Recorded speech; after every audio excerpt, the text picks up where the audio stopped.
حق فاطمہ کا ادا ہوتا ہے جس دن ولی کی ولایت قائم کر لی، جس دن نظام امامت قائم کر لیا، جس دن وہ دین فاطمی صلاۃ و زکوٰۃ جو جناب سیدہ بیان کر رہی ہیں وہ قائم، اس کی روح قائم ہو جائے، حق زہرا ادا ہو جاتا ہے۔ بہت آسانیاں اپنے لیے ڈھونڈی ہیں ہم نے کہ بی بی کا بھی تقاضا ہم سے اتنا ہے، اور اتفاقاً بی بی نے یہ کام کرنے والوں کو آنے ہی نہیں دیا۔ بی بی کو پتہ تھا میں جب دنیا سے چلی جاؤں گی یا بیمار ہوں گی یہ آئیں گے، ہمدردی کریں گے، میری قبر پر آئیں گے اور آ کر روئیں گے۔ یہ جناب سیدہ نے امیر المومنین کو استفسار کیا کہ میں ایک دشوار وصیت کرنے جا رہی ہوں، سخت وصیت کرنے جا رہی ہوں، اگر آپ کے لیے ممکن ہو عمل کرنا تو آپ وصی بنیں، اگر آپ کے لیے نہیں ممکن ہو تو میں زبیر ابن عوام کو وصی بناتی ہوں اپنا، کہ وہ میری وصیت پر عمل کریں۔ چونکہ ان کی صورتحال مختلف ہے، امیر المومنین کی صورتحال وہاں اور بنی ہوئی تھی۔ امیر المومنین سب کی توجہ کا مرکز بنے ہوئے تھے اور دباؤ شدید امیر المومنین کے اوپر تھا۔ جب جناب سیدہ زخمی ہوئیں، علیل ہوئیں، بستر پہ لیٹ گئیں اور منع کر دیا کوئی بھی میرے پاس نہ آئے، تو روزانہ وفود آتے تھے امیر المومنین کے پاس کہ آپ اجازت لے کے دیں، اور ان کا پیغام امانت کے ساتھ امیر المومنین پہنچا دیتے تھے بی بی تک کہ آج فلاں آیا ہے اجازت مانگ رہا ہے، فلاں آیا ہے، لیکن کسی کو اجازت نہیں دیتی تھی۔ لوگ شکوہ کرتے تھے کہ آپ کیسے شوہر ہیں، اختیار گھر آپ کا ہے اور آپ کی زوجہ منع کر رہی ہیں اور آپ بھی منع ہو جاتے ہیں۔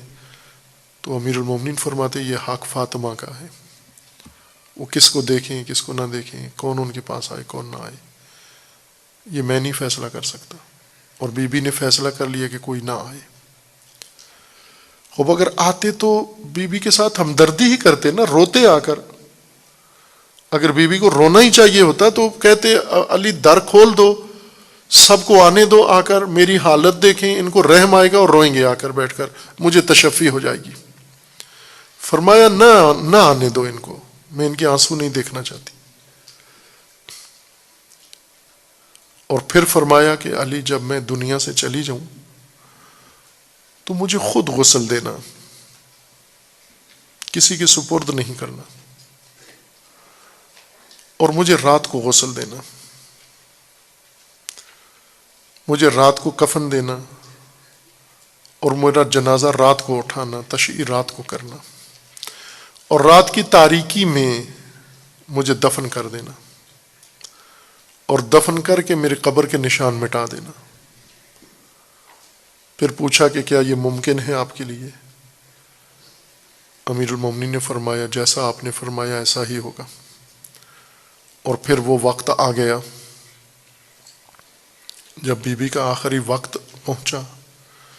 امیر المومنین مسجد النبی میں تشریف فرما تھے، حسنین پہنچے گھبراہٹ کے عالم میں کہ بابا ایسے لگتا ہے کہ ماں آخری لمحات میں ہے۔ امیر المومنین حاضر ہوتے ہیں بالین جناب سیدہ پر،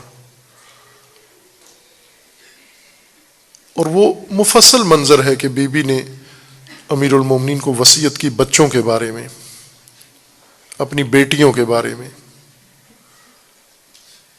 اور پھر حلیت طلب کی، اور پھر اس کے بعد بی بی کی روح پرواز کر گئی۔ وصیت کے مطابق امیر المومنین نے کسی کو خبر نہیں کی۔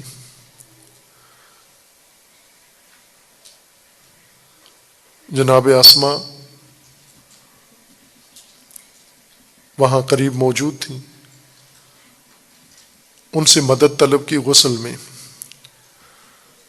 اور امیر المومنین جب جسد اطہر حضرت زہرا کو غسل دے رہے تھے، جناب اسما پانی بھر بھر کے دے رہی تھی، امیر المومنین جسد اطہر کو غسل دے رہے تھے۔ غسل کے اثناء میں امیر المومنین کی چیخ نکل گئی، درد بھری چیخ نکل گئی، فریاد نکل گئی۔ اسما جناب اسما کہنے لگیں اے علی، عرب مردوں کی یہ روایت نہیں ہے کہ اپنی بیویوں کے موت پر اس طرح دردمندانہ طریقے سے روئیں، عرب تو ایسے نہیں روتے۔ امیر المومنین نے فرمایا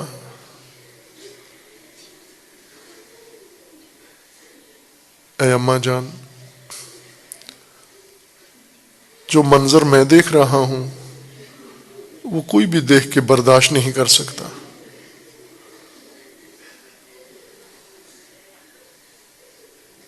پوچھتی ہیں کیا دیکھ رہے ہو؟ امیر المومنین نے فرمایا میں زہرائے اطہر کے پہلو میں زخم دیکھ رہا ہوں۔ یہ وہ زخم تھا جو مجھ سے پنہان رکھا گیا، مجھے نہیں بتایا جناب سیدہ نے۔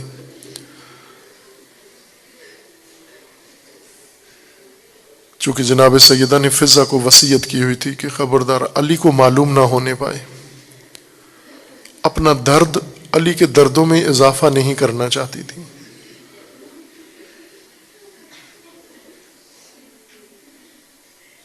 جسد اطہر کو غسل دے کر کفن دیا گیا، اب جنازہ اٹھایا گیا دفن کے لیے۔ انتظار کیا گیا رات اندھیری ہو جائے۔ آج کی طرح روشنیاں نہیں تھی رات کو،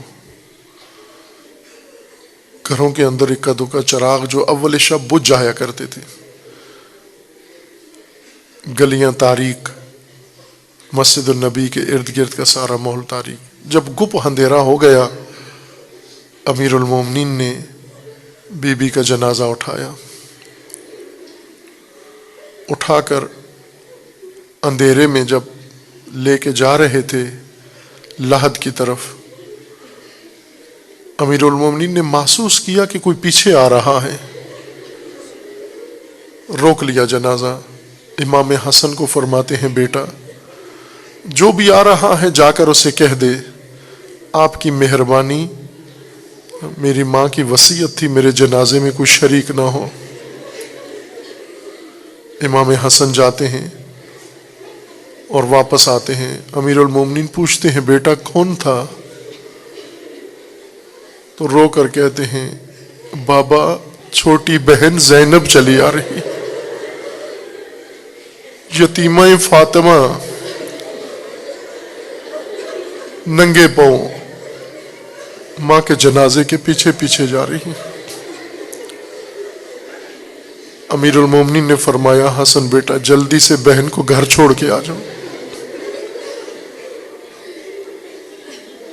ننگے سر ننگے پاؤں رات کی تاریکی میں ممکن ہے کسی کی نگاہ پڑ جائے۔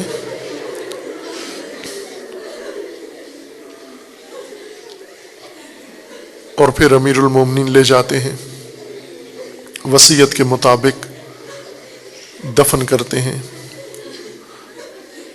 دفن کرنے کے بعد قبر کے نشان مٹا دیتے ہیں۔ آج بقی میں جو قبر جناب سیدہ کے نام سے معروف ہے وہ سیدہ زہرا کی قبر نہیں ہے، وہ فاطمہ بنت اسد کی قبر ہے، امیر المومنین کی مادر گرامی کی قبر ہے۔ جناب سیدہ کی قبر کسی کو معلوم نہیں ہے، ہر زمانے کے امام حجت کو پتہ ہوتا تھا وہ قبر کہاں ہے، اور آج فقط امام عصر کو پتہ ہے وہ قبر کہاں ہے، باقی کسی کو معلوم نہیں۔ بعض روایات میں ہے کہ امیر المومنین نے چند قبریں تازہ بنائیں تاکہ کسی کو یہ پتہ نہ ہو کہ زہرا کی قبر کہاں ہے۔ یہ خوف نہیں تھا کہ قبر سے کوئی آ کے نکالے گا بے حرمتی کرے گا، بلکہ وصیت یہ تھی کہ میں نہیں پسند کرتی وہ قوم جو ہمارے ساتھ کھڑی نہیں ہوئی، جو ہمارے حق کے لیے کھڑے نہیں ہوئے، جنہوں نے ہماری خاطر آواز نہیں اٹھائی، جنہوں نے اللہ کے دین پہ قدم نہیں اٹھایا، اب یہ آ کر میری قبر پر اظہار افسوس کریں گے، یہ آ کر گریہ کریں گے، مجھے ان کا افسوس نہیں چاہیے، میں تحمل نہیں کر سکتی ایسی قوم بد عہد اور بے عہد کو کہ وہ میری قبر پر آئے۔ اور عزیزان، امیر المومنین کی قبر بھی بے نام و نشان تھی۔ امیر المومنین کی قبر کو اس لیے نشان مٹا دیا گیا چونکہ ڈر تھا کہ خوارج یا شام والے معاویہ کے پیروکار آ کر قبر کی بے حرمتی نہ کریں۔ امام جعفر صادق علیہ الصلوۃ والسلام نے آ کر نشاندہی کی بنو عباس کے دور میں، جب تک بنو امیہ کا زمانہ تھا علی کی قبر کا کوئی نشان نہیں تھا۔ بنو عباس کا دور شروع ہوا تو امام صادق علیہ السلام نے بتایا یہ میرے بابا میری جد علی کی قبر ہے، ھذا مرقد علی ابن ابی طالب، وہاں تختی لگا کے لوگوں کو بتایا۔ لیکن جناب سیدہ کی قبر کو یہ بے حرمتی، علی کی قبر دشمنوں کے شر سے بچنے کے لیے پنہان رکھی گئی تھی، لیکن زہرا کی قبر تو دشمنوں کے شر سے نہیں، وہ تو اپنوں کی بے وفائی کی وجہ سے پنہان رکھی گئی ہے۔ اور جب تک پنہان ہے اس کا مطلب ہے وہ عہد زہرا کا پورا نہیں ہوا۔ یہ علامت ہے کہ جس دن زمین پر عہد زہرا لوگ پورا کریں گے اسی دن قبر کا نشان مل جائے گا، اسی دن ہمیں توفیق نصیب ہو جائے گی۔ اور خدا کرے انشاءاللہ اس زمانے میں لوگوں میں اتنی بیداری آئے، حق فاطمی کے لیے قیام کریں، ولایت و امامت کے لیے قیام کریں، اور فاطمہ کا دل راضی ہو جائے، اور فرزند زہرا اس پردہ غیبت سے آ کر مومنین کو بتا دے ھذا مرقد جدتنا فاطمہ، یہ مظلومہ کی قبر ہے مومنو، اب آ کر اس قبر کے اوپر عزا کرو تو تمہیں حق بنتا ہے۔ الا لعنۃ اللہ علی الظالمین فسیعلم الذین ظلموا ای منقلب ینقلبون۔